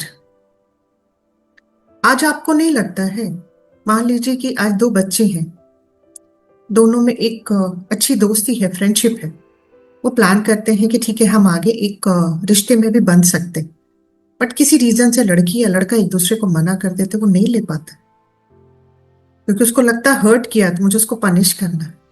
आज N number of accidents जो हमें सुनने और देखने को मिलते हैं because of these programming जो बचपन में हमारे माइंड में अननोइंगली इंस्टॉल हुई. कोई पेरेंट नहीं चाहता अपने बच्चों में इन प्रोग्रामिंग को इंस्टॉल करने के लिए, बट अगर मैं कहूं तो ये सारी चीजें हम सब ने करी है, अननोइंगली किया है. राइट. अब देखिए आगे बढ़ते हैं. Now pause and reflect. मैंने अपने इस बुक में एक चीज हमेशा लिखा है, पॉज करने के लिए. लाइफ में पॉज लेना बहुत जरूरत है, रुकना और रिफ्लेक्ट करना. राइट. इसलिए मैंने इस वर्ड को बार बार यूज किया है. Now pause and reflect. Today we see countless real life incidents of rising anger, aggression and violence. मैंने इसको जानबूझ के डिटेल में नहीं लिखा है, मैं नहीं चाहती हूँ कि कोई भी इन चीजों को रिलीव करे, but an number of news हमारे पास है इससे मिलते जुलते. People are quick to accuse, quick to react, quick to attack, but slow to introspect. Right? Somewhere the seed of "it's not my fault" was planted very early. What if we gently picked up the child and said, "My dear child, the table was standing in its position. You were running fast and didn't notice it. Let's be careful next time." What if we taught him and says, "Sorry table, I didn't see you." It may sound funny, but at that moment, we would be planting a completely different seed. अगर उस समय जैसे बच्चे को चोट लगी, हम उसे उठाते और कहते कि मेरे बच्चे, टेबल तो अपनी जगह पे खड़ा था, आप बिना देखे दौड़ रहे थे, थोड़ी सावधानी से दौड़ेंगे. राइट. और नेक्स्ट टाइम के लिए ध्यान रखेंगे. और चूंकि आप गलत थे अभी, राइट, तो हम टेबल को सॉरी बोलेंगे. Sorry table. ये फनी साउंड कर सकता है, टेबल को क्यों सॉरी बोलना, बट आप क्या प्लांट करोगे, क्या लर्निंग उस बच्चे को इससे मिलेगा. आप अब देखिए कि अब उसने क्या सीखा इस पूरे इंसिडेंट से. जब हम कहते चलिए टेबल को सॉरी बोलिए, और जब बच्चा कहता है सॉरी टेबल, तो उसके माइंड में दो लेसन क्या रजिस्टर्ड होते हैं, इंस्टॉल होते हैं। पहला, आई am responsible for all my actions, क्योंकि मैं गिरा, मुझे पेन हुआ, तो इसके लिए मैं ही रिस्पॉन्सिबल, टेबल नहीं था। अब जब चूंकि मैंने रिस्पॉन्सिबिलिटी 2 साल की उम्र में ही लेना मेरे पेरेंट ने मुझे सिखा दिया है, तो दूसरा क्या है कि pain is a moment to learn, not to attack. जो पेन मुझे मिला उससे मुझे सीखने को मिला कि मुझे थोड़ी सावधानी से चलना है, ना कि मुझे जिसने अटैक किया मुझे उसको वापस अटैक करना है, या जिसने मुझे हर्ट किया मुझे उसको पनिश करने का लाइसेंस मिल जाता है। Right. And third lesson, everything and everyone deserve respect. आपको नहीं लगता है आज जितनी भी चीजें हैं, अगर हम इस तरह से अपने बच्चों को समझाते हैं तो हम कितनी सुंदर वर्ल्ड को बना सकते हैं। Right. From that tiny shift empathy is born. A child who learns responsibility grow into an adult who reflects before reacting. हम वैसा बच्चा तैयार करेंगे जो रिस्पॉन्सिबिलिटी लेना सीखेगा, जो रिएक्ट करने से पहले इंट्रोस्पेक्ट करेगा, रिफ्लेक्ट करेगा, अपने को पॉज करेगा, रुकेगा और सोचेगा कि क्या सही है। A child who learns awareness grows into an adult who does not need to blame. A child who learns respect grows an adult who chooses compassion over violence. कितनी सुंदर सी लर्निंग सिर्फ एक टेबल के इंसिडेंट से हम अपने बच्चे को दे सकते। राइट। आगे बढ़ते। The world we see outside is a reflection of what we teach inside our houses. हम लोगों को क्या लगता है ना कि बच्चे को अच्छा बनाने की पूरी जिम्मेदारी जो है ना वो स्कूल की है, उनके टीचर्स की है। नहीं, उसकी सबसे ज्यादा जिम्मेदारी हमारी बनती है as a parent, as a family, क्योंकि बच्चा हमारे पास ज्यादा रहता है और बच्चे के लिए अथॉरिटी फिगर होते हैं हम माँ बाप। और बच्चा वो नहीं सीखता जो हम उसे सिखाते हैं, बच्चा वो सीखता है जो वो हमें करते हुए देखता है। अगर सपोज एग्जाम्पल से यहाँ एक समझते हैं, सुरेखा दीदी मुझे बिना बताए आ जाते हैं और मेरे गार्ड को बोलते हैं कि अंदर जाके बता दीजिए कि मैं श्वेता दीदी से मिलने आए। गार्ड अंदर आता है, मेरे को बताता है कि सुरेखा दीदी आपसे मिलने आए। अब मेरा मन नहीं है उनसे मिलने का, मैं कहूँ क्या करूँ, क्या बहाने बनाऊं, तो अपने बच्चे को बुलाऊंगी। मैं कहूँगी बेटा एक काम करो, बाहर ना सुरेखा आंटी खड़े हैं, उनको जाके बोलो मम्मा घर में नहीं है। वो जाएगा, बोलेगा कि सुरेखा आंटी मम्मा तो घर में नहीं है। राइट।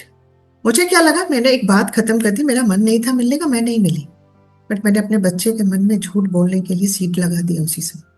आप कितना भी बोलो, कितना भी स्कूल में टीचर सिखाए झूठ बोलना पाप है, झूठ नहीं बोलना चाहिए, एक झूठ बोलने के बाद 100 झूठ बोलने पड़ते, नहीं फर्क पड़ेगा उसके जीवन में। उसने जो देखा सीखा अपने अथॉरिटी फिगर से, उसका माइंड वही लर्न करेगा, उसको जब भी जरूरत पड़ेगी वो झूठ बोलेगा। बहुत सारे लोग कहते हैं ना मेरा बच्चा झूठ बोलता है, मेरे बच्चे में ये प्रॉब्लम है। मैं कहती हूँ ना, बच्चे का प्रॉब्लम आपको दिख रहा है, अब आप इंट्रोस्पेक्ट करिए ये आया कहां से, उस सोर्स पे काम करिए, बच्चा ऑटोमेटिकली करेक्ट हो जाएगा। और विश्वास करिए, एन नंबर ऑफ पेशेंट्स के साथ मैंने काम किया जिन्होंने कहा मेरा बच्चा पूरा टाइम मोबाइल में रहता है। मैंने कहा आप कितने टाइम रहते हो? चुप। मैंने कहा आप एक काम करिए, मेरे कहने से आपको अपने बच्चे की बड़ी चिंता हो रही है ना, आप 1 महीने तक मोबाइल छोड़ दीजिए। आपको जब भी लगता है सिर्फ एक बुक खोल के, भले आप मत पढ़िए लेकिन बैठिए, आप ये दिखाइए कि आप पढ़ रहे हैं। मैं आपको बताती हूँ 99% पेरेंट्स का कहना है thank you so much doctor. बच्चा वो सीखता ही नहीं जो हम उससे बोलते हैं, बच्चा वो सीखता है जो बच्चा देखता है। राइट। तो ये बहुत सुंदर बात है कि the world we see outside is a reflection of what we teach inside our houses. If we want less violence in society we must stop rewarding blame in childhood. ये हमसे अननोइंगली हुआ है, हमने जानबूझ के नहीं किया है, बट जब हम ये समझ गए हैं तो हम इसको करेक्ट करेंगे। अब if we want more empathy in the world, we must start nurturing it in small, ordinary moments. जब हम इन चीजों को समझ गए हैं तो अपने बच्चों में एम्पैथी लाने के लिए हमें छोटे छोटे मोमेंट्स में उन चीजों को सिखाना है। और आप जैसा बच्चा बनाना चाहते हैं वैसा आप बन जाइए, बच्चा ऑटोमेटिकली बन जाएगा अनकॉन्शियस मॉडलिंग से। आप जो भी चाहते हैं उसको बनाना, बस आप वैसा बन जाइए एज अ पेरेंट, बाकी वो अच्छा बन जाएगा, गारंटी देती हूँ आप।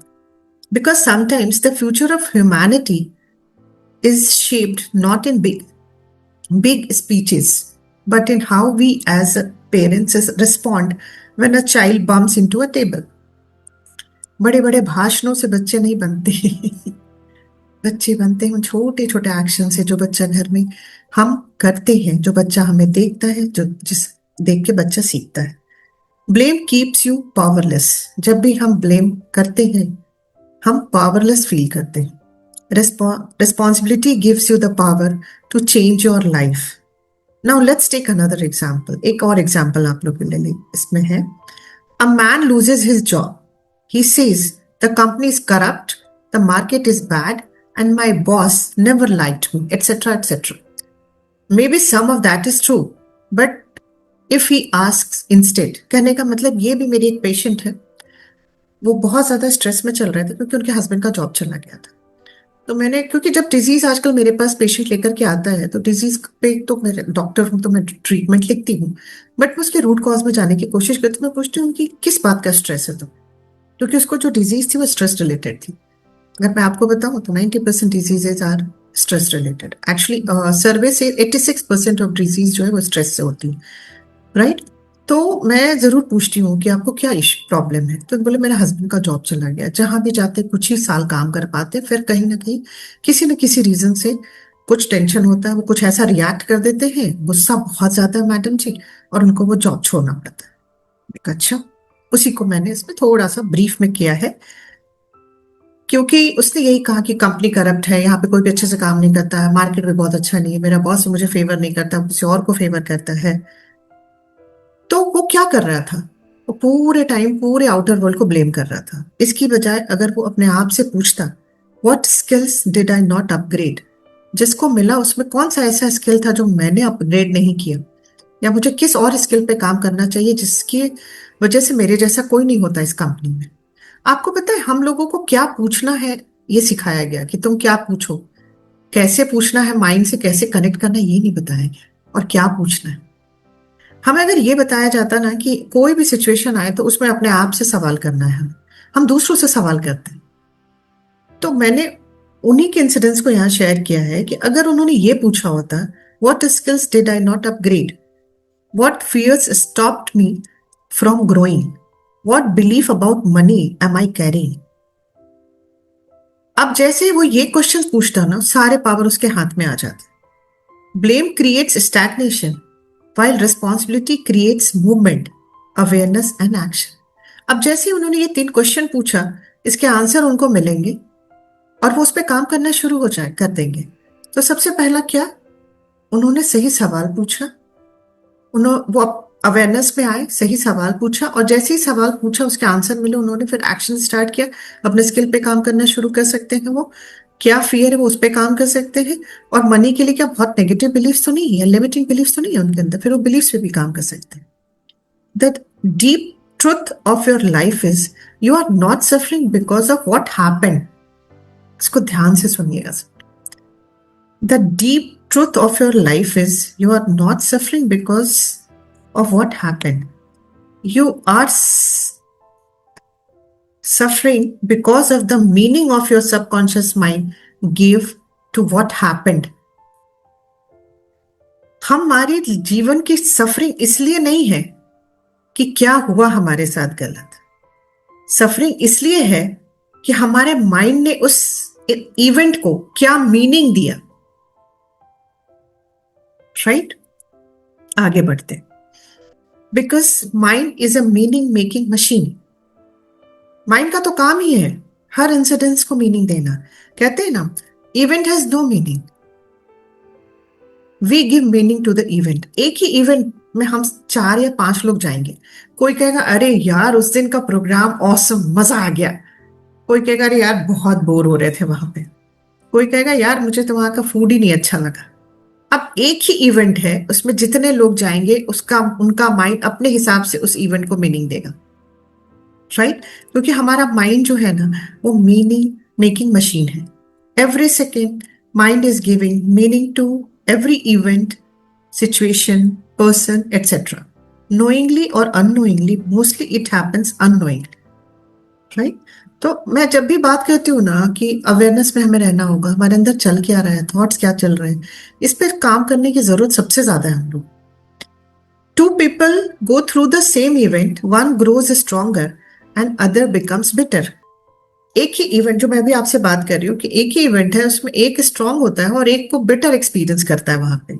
The event was the same for both, but there subconscious programming was different.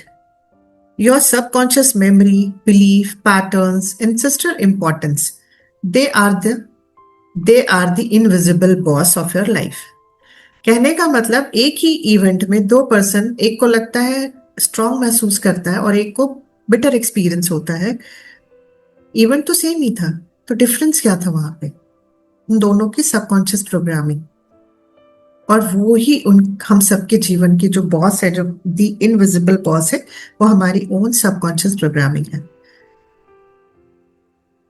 They are the invisible boss of your life. Until you become aware, then you take the position of the real boss. जब तक हम awareness में नहीं आएंगे, aware नहीं होंगे, हम real boss अपने लाइफ के नहीं बन पाएंगे.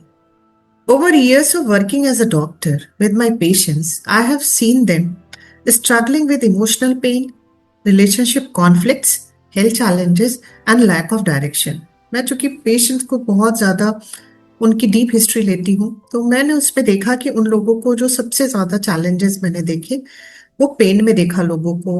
बहुत ज़्यादा रिलेशनशिप कॉन्फ्लिक्ट्स आज बहुत कॉमन है. अगर मैं कहूँ कि 100 पेशेंट अगर आप देख रहे हो, तो उसमें से 90% पेशेंट्स के पास रिलेशनशिप चैलेंजेस हैं, हेल्थ चैलेंजेस है, लैक ऑफ डायरेक्शन है.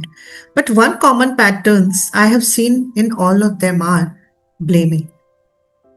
जितने लोगों को मैंने सुना है, उनमें एक कॉमन पैटर्न देखा है. जिनको हेल्थ चैलेंजेस है या कोई भी इशू, चाहे उनको वेल्थ नहीं मिल रहा हो, उनके रिलेशनशिप बहुत अच्छे नहीं है, सक्सेस के लिए भी बहुत मेहनत करते बट नहीं मिल रहा है, हेल्थ चैलेंजेस है, बहुत डिजीजेज हैं उनको, आज की डेट में बहुत सारे इश्यूज हैं हेल्थ से रिलेटेड भी. उनमें कॉमन पैटर्न क्या दिखा कि दे ब्लेम आउटर वर्ल्ड. अपनी सफरिंग के लिए वो दूसरों को ब्लेम करते हैं. And blaming makes you victim, वो आपको विक्टिम बनाता है. People who blame stay stuck in their life. People who take responsibility heal fast. ये मैंने आपको अपना एक्सपीरियंस शेयर किया कि जो लोग ब्लेम करते रहते हैं ना, वो स्टक कर जाते हैं. वो जल्दी हेल्थ में भी बहुत अच्छे से इंप्रूव नहीं होता उनका हेल्थ. लेकिन जो रिस्पॉन्सिबिलिटी ले लेते हैं ना, उनकी हेल्थ भी बहुत जल्दी अच्छी होती है. उनको चाहे कोई भी डिजीज हो, कोई भी ड्रेडेड डिजीज, उनकी रिकवरी बहुत फास्ट होती है.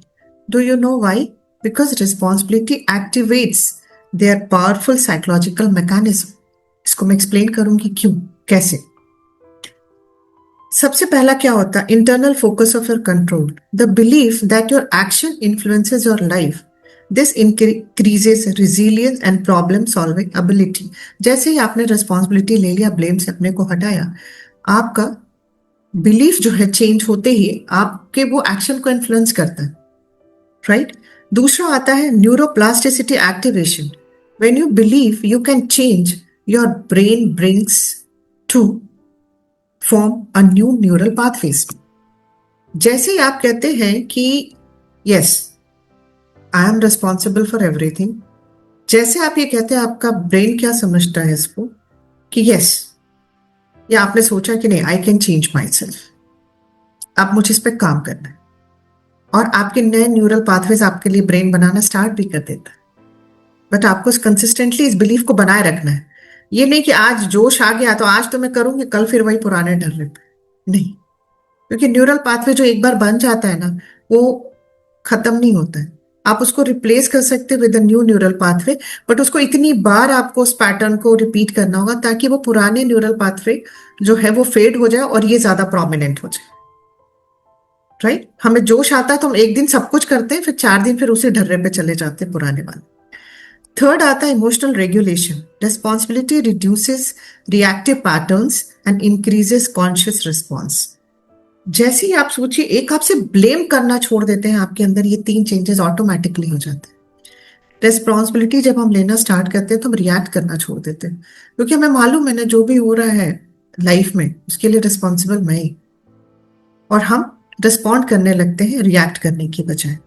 Blame keeps you in a victim identity while responsibility moves you into creator identity. आपको पता है, हम जब इस दुनिया में आए होते हैं ना तो हम क्रिएटिव होते हैं, लेकिन जैसे जैसे हम ब्लेम करने लगते हैं ना हम विक्टिम आइडेंटिटी में चले जाते हैं।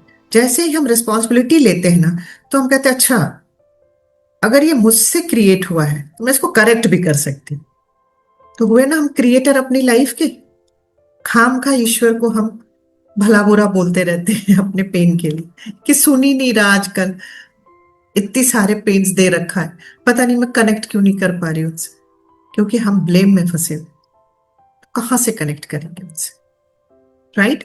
And your subconscious respond differently to each identity. अगर आप विक्टिम आइडेंटिटी में हो तो आपका जो सबकॉन्शियस है उसके अकॉर्डिंग रिस्पॉन्ड करेगा, और अगर आप क्रिएटर आइडेंटिटी में हो तो उसके अकॉर्डिंग आपके लिए रिस्पॉन्ड करेगा, उस तरह के सॉल्यूशंस आपकी लाइफ में देगा। अगर आप विक्टिम आइडेंटिटी में हो ना तो आपकी लाइफ में एन नंबर ऑफ, मैं कह सकती हूँ, इवेंट्स या सिचुएशंस या पर्सन क्रिएट करेगा, लेकर लाकर आपके सामने रखेगा, जो इस आइडेंटिटी को कंफर्म करेंगे। क्योंकि सबकॉन्शियस माइंड को ना इलॉजिकल माइंड कहा ही जाता है, उसको सही गलत अच्छा बुरा कुछ नहीं पता है, बिलीव मी। वो बस आपके अंदर पड़े हुए बिलीफ को सच साबित करने के लिए कुछ भी करता है। अगर आप मानते हो कि दुनिया बहुत बुरी है तो वो आपके लिए जितने भी बुरे लोग आपके आसपास है उनको जूम करके आपकी लाइफ में लाके देगा, ताकि वो आपके बिलीफ को सच साबित कर सके। क्योंकि उसको लगता है ना कि श्वेता इसको मानती है तो मैं उसको सच कर साबित कर दूं। उसको नहीं पता ये पेन की वजह है हमारे लाइफ का। तो यहाँ रखना क्या है ना, क्योंकि सबकॉन्शियस उसको बस उसके अकॉर्डिंग काम करेगा। तो आज के बाद आप सोचिए, आप विक्टिम आइडेंटिटी उसको देना चाहते हैं कि क्रिएटर की आइडेंटिटी, कि मैं अपनी लाइफ की क्रिएटर हूं, मैं अपनी लाइफ में कुछ भी क्रिएट कर सकती हूँ। आज अगर सफरिंग है, पेन है, तो कल मेरे जीवन में प्लेजर भी होगा और हैप्पीनेस भी होगा, जॉय होगा, पीस होगा।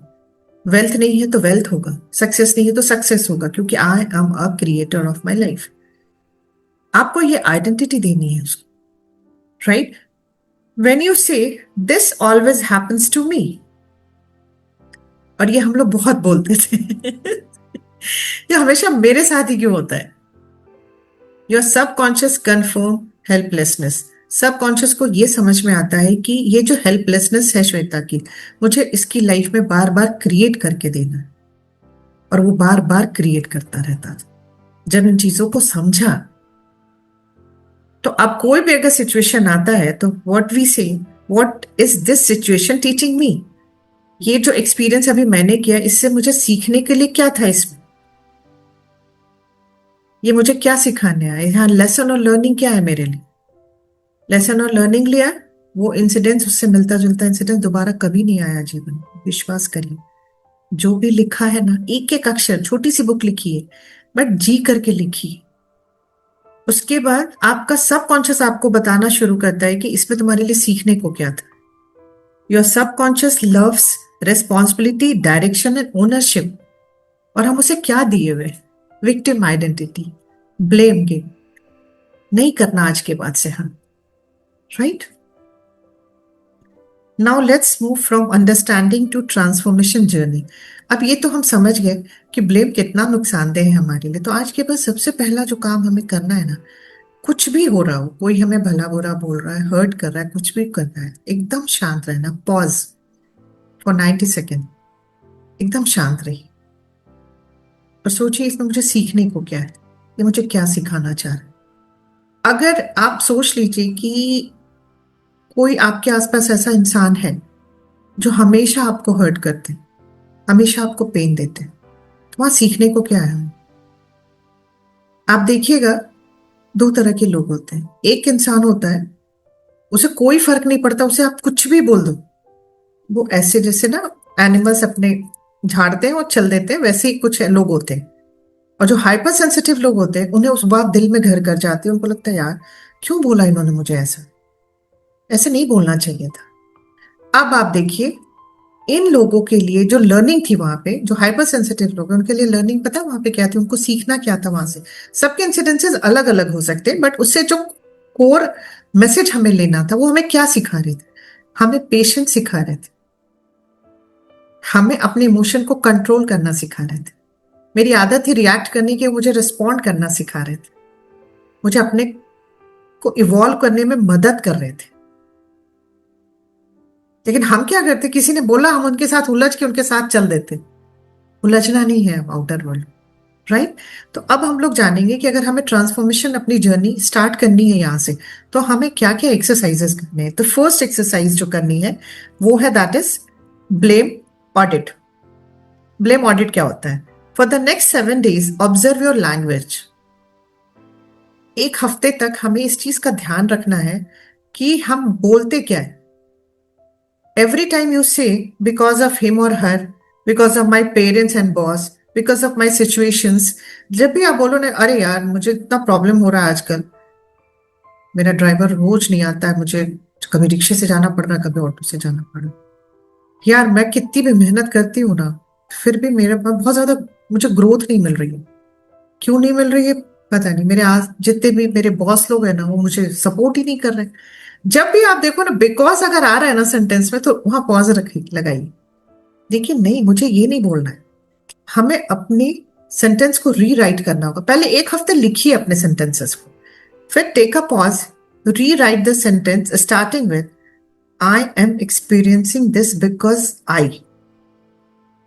मैं इसे इसलिए एक्सपीरियंस कर रहा हूं क्योंकि मेरे बहुत ज्यादा मुझे ग्रोथ नहीं मिल रही अपने फील्ड में, बिकॉज शायद मेरे पास बहुत ज्यादा स्किल नहीं।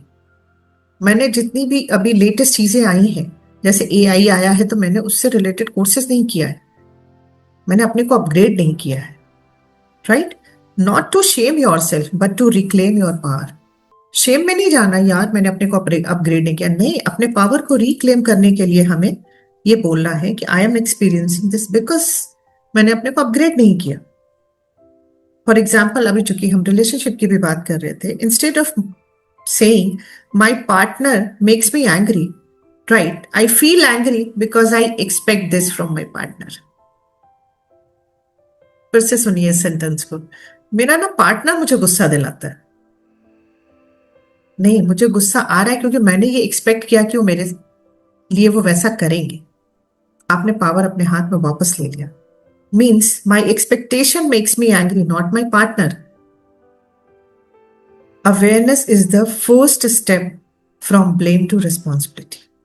अवेयरनेस में आना सबसे इंपॉर्टेंट पार्ट है ब्लेम से हटना और रिस्पॉन्सिबिलिटी को ओन करने के बीच का। सेकेंड एक्सरसाइज आता है मिरर क्वेश्चन।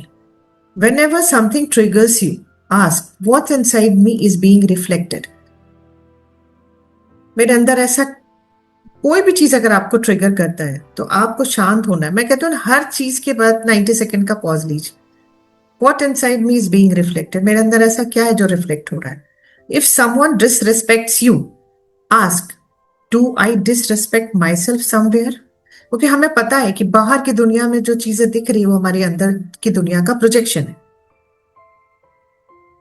राइट। तो अगर कोई मुझे डिसरिस्पेक्ट कर रहा है तो उससे उलझने की बजाय, उसको ब्लेम करने की बजाय, क्या मेरे अंदर डिसरिस्पेक्ट से रिलेटेड प्रोग्रामिंग या पैटर्न है? तो आप अपनी आंखें बंद करें, 90 सेकेंड का पॉज ले और देख, तो आपको लगेगा खुद ही आप कितनी बार अपने आप को डिसरिस्पेक्ट किए होते हो। If someone ignores you, ask where do I ignore my own needs.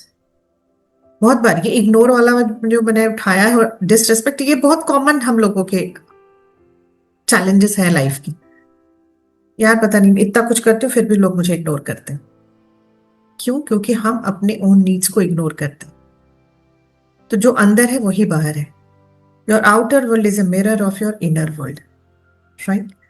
Third exercise करना है, पहले अवेयरनेस में गए, फिर मिरर किया, मिरर एक्सरसाइज किया। थर्ड करेंगे सबकॉन्शियस रिक्लेमिंग स्टेटमेंट्स, क्योंकि जो पुराने स्टेटमेंट्स है उसको रिप्लेस भी तो करना है। तो every morning and bed time से slowly, I take 100% responsibility for my life. My past does not control me. My subconscious works for me and I am the real boss. ये बोलना शुरू करिए। I am the real boss. Repeat it for 21 days. Your subconscious listens to repetition and subconscious को programme करने का ये बहुत सुंदर तरीका है क्योंकि सबकॉन्शियस रिपीटेशन से प्रोग्राम होता है। रिफ्लेक्शन क्वेश्चंस में आप पूछ सकते हो, where in my life am I still blaming? मेरी लाइफ के वो कौन सी एरियाज है जहां मैं आज भी ब्लेम कर रही हूँ? What benefit I am getting from blaming? Secondary gain मिलता है ब्लेम करने से, क्योंकि आप जब विक्टिम बनते हो ना तो दो चार लोग जो आपके दोस्त होते हैं ना कहते हैं अरे यार सब तेरे साथ ही गलत करता है, तो कुछ भी क्या बहुत अच्छी है। और मैं कहूंगी एन नंबर ऑफ आजकल ना प्रोग्राम्स आते हैं जिसमें ऐसे ही दिखाया जाता है कि एक डॉटर इन लॉ सबसे अच्छी है दुनिया की और उसके आसपास सारे ऐसे लोग हैं जो उसे पेन दे रहे हैं। कहीं ना कहीं हम सब अपने को उस रोल में फिट कर लेते हैं। हमें नहीं पता है कि हम उस प्रोग्राम को नहीं देख रहे, हम उस प्रोग्राम से प्रोग्राम हो रहे हैं और हमारे जीवन में वही चीजें होने लगती क्योंकि हम फिर अपने आप को विक्टिम मानने लगते हैं।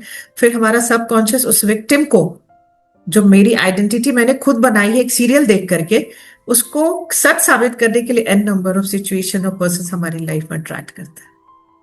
ये सुंदर मन है, इसको साफ ही रहने देते हैं, कोई ऐसी चीज नहीं देखते जो अगर हमारे जीवन में घट गया तो हमें ईश्वर को भला बुरा ना बोलना पड़े, क्योंकि ईश्वर नहीं कुछ करता हमारे लिए। ईश्वर सिर्फ और सिर्फ हमें सारा पावर दे के रखा है, बट वही कहते हो ना, मैनुअल नहीं आया तो सफरिंग है लाइफ की, राइट? तो ये if I stop blaming today what action would I need to take, ये रिफ्लेक्शन क्वेश्चन है जिसके आंसर्स आप आराम से बैठ के डायरी में करिए। Right all answers honestly because responsibility begins with truth. देखिए, अपने को ही आंसर करना है इन सब चीजों का। आंसर करिए, लिखिए, क्योंकि जब आप रिस्पॉन्सिबिलिटी लेते हैं सच्चाई के साथ तो आपका माइंड आपके सपोर्ट में खड़ा हो जाता है, आपके फेवर में काम करने लगता है। Blame game is addictive, it gives us temporary relief but it steals long term power. If you continue blaming, your life will continue repeating the same experiences in your life. कि blame करना addictive होता है, क्योंकि responsibility नहीं लिया तो अब बदलना भी तो नहीं है ना मुझे। मैंने कह दिया कि सारी प्रॉब्लम जो है मेरे जीवन में है वो मधु की वजह से।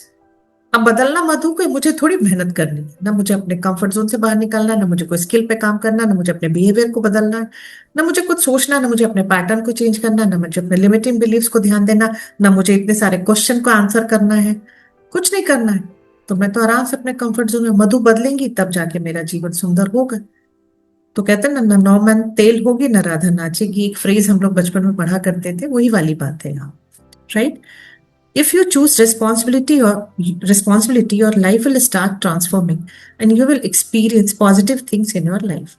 वही बात है कि अगर आप रिस्पॉन्सिबिलिटी लेते हैं तो आपकी लाइफ रियल ट्रांसफॉर्मेशन वहीं से स्टार्ट हो जाती है। Don't blame anyone means don't give your remote control to others. दूसरों को ब्लेम करना बंद करो, क्योंकि जब भी हम ब्लेम करते हैं हम दूसरों को अपने जीवन का रिमोट कंट्रोल पकड़ा देते हैं। Take responsibility of your life and witness the miracles. The shift will not be easy, your ego will resist. मैं ये हमेशा बोलती हूँ कि जब भी आप कोई शिफ्ट करना चाहेंगे ना तो ईगो रोकेगा कि नहीं यार, तुम गलत नहीं हो, तुम कैसे जिम्मेदार हो सकती हो अपने पेन के लिए, तुम्हारी लाइफ में इतने चैलेंजेस है, तुम नहीं रिस्पॉन्सिबल हो सकती, वो सामने वाले लोग ही रिस्पॉन्सिबल है। वो आपको उसी आइडेंटिटी में, उसी प्रोग्रामिंग में रखने के लिए, कंफर्ट जोन में रहने के लिए वो एन नंबर ऑफ एक्सक्यूजेस देगा। बट मैं कहती हूँ ना, इस बार हार नहीं मानना हमें, इस बार हमें जीत के निकलना है, राइट? तो the shift will not be easy, your ego will resist, your subconscious old programming will fight back because subconscious resist change in early phase. शुरू के कुछ महीने वो आपको तंग करेगा, but if you are consistent then subconscious will accept your new program। तो हमें तब तक इस प्रोग्राम को करते रहना है जब तक कि वो हमारा दूसरा जो नेगेटिव प्रोग्राम है उसको रिप्लेस करके नया प्रोग्राम इंस्टॉल न कर दे। Remember one thing, the invisible boss is powerful. बहुत सुंदर कंक्लूजन है इस चैप्टर का कि the invisible boss is powerful until you take the charge of your life. तब तक ही आपके इनविजिबल बॉस पावरफुल है जब तक आप रिस्पॉन्सिबिलिटी नहीं ले रहे हो, अपनी लाइफ की चार्ज नहीं ले रहे हो। The moment you become aware of your subconscious patterns, you stop being controlled. जिस दिन हम अवेयर हो जाते हैं कि मेरे अंदर क्या पैटर्न है, हम कंट्रोल होना कम होने लगता है अपने माइंड से. You start leading your life as a real boss. This is the beginning of your journey from blame to becoming responsible. Once you taste the power of responsibility, you will never want to be victim again. This is my own experience. जब मुझे responsibility का power समझा ना, अब आप विश्वास करिए, life में कोई कुछ भी करके जाता है ना, मैं वहां उलझती ही नहीं. मैं ये समझती हूँ कि मेरे अंदर कोई ऐसा पैटर्न है जो उसने मुझे हुक किया, बताया. जैसे अभी मैंने पहले भी शेयर किया कि अभी लाइफ में कुछ ऐसा हो रहा था कि एक ने चीट किया, फिर दूसरे ने चीट किया, तीसरे का मौका नहीं देते, तब तक अवेयरनेस में आ जाते हैं कि ये मुझे बता रही कि मेरे अंदर चीटिंग का पैटर्न है. मुझे उसको क्लीन करना है, ट्रांसम्यूट करना है. वहां की जो मेमोरी है, जो उसमें इमोशंस है, उसको मुझे ट्रांसम्यूट करना है. नहीं तो एन नंबर ऑफ लोग इस चीज को करेंगे. तो मैं, मेरे जिन्होंने मुझे चीट किया, मैं उनको ब्लेम नहीं किया. मैंने उनको थैंक्स दिया ये कह करके कि आपने मेरे उस वुंड को हुक किया, सरफेस पर लाने में मदद की, जिसकी वजह से मैंने क्लीन कर लिया. और आप विश्वास करिए, उसके बाद से ये चीटिंग वाला पैटर्न एंड हो गया लाइफ. ये इतना पावरफुल चीज है. पहले वाली श्वेता होती तो बाहर उलझ गई होती उन लोगों के साथ कि ऐसे कैसे चीट कर सकते हैं. क्योंकि जब मैं और मंगेश सर ने डिस्कस किया, तो उनके साइड भी और मेरी साइड में भी कुछ ऐसे हमारे एंसेस्टर्स थे जिनको बहुत सारे लोगों ने चीट किया. तो उनका डीएनए तो है ही हमारे में ना, वो पैटर्न तो है, एंसेस्टर्स पैटर्न हमारे सबकॉन्शियस में हम कैरी करते हैं. तो इसलिए वो, और डेली कोई किसी को चीट नहीं करता है. जब कोई चीट कर रहा है तो आप समझिए कि वो सामने वाला मिरर कर रहा है कि मेरे अंदर वो पैटर्न है चीटिंग का. वो मुझे सरफेस कर रहा है कि अब हाई टाइम है, इसको क्लीन कर लो. लेकिन ये सब चीज समझने के लिए हमें ये साइंस सीखना होता है. और यही एक छोटी सी कोशिश है आप लोगों को कि जितना समझ आ गया ना, सब शेयर करना चाहती हूँ आप लोगों के साथ. क्योंकि मैंने अपनी लाइफ को बहुत सुंदर बनाया है. मैं चाहती हूँ आप सबकी लाइफ भी ना मेरी लाइफ से भी बहुत ज्यादा सुंदर हो. क्योंकि आप सब डिजर्व करते हैं, हम सब डिजर्व करते हैं अच्छी लाइफ. ईश्वर ने हमें सफरिंग नहीं लिखी थी, विश्वास मानिए मेरा. हमने जाने अनजाने हमसे क्रिएट हो गई, राइट? तो this is the beginning of your journey from blame to becoming responsible. Once you taste the power of responsibility, you will never want to be victim again. In the next chapter, we'll go deeper into understanding how the invisible boss was formed and how you can reprogram it consciously. Right? Your life is waiting. तो आज हम लोग session को यही and करेंगे. Love you, thank you and bless you all.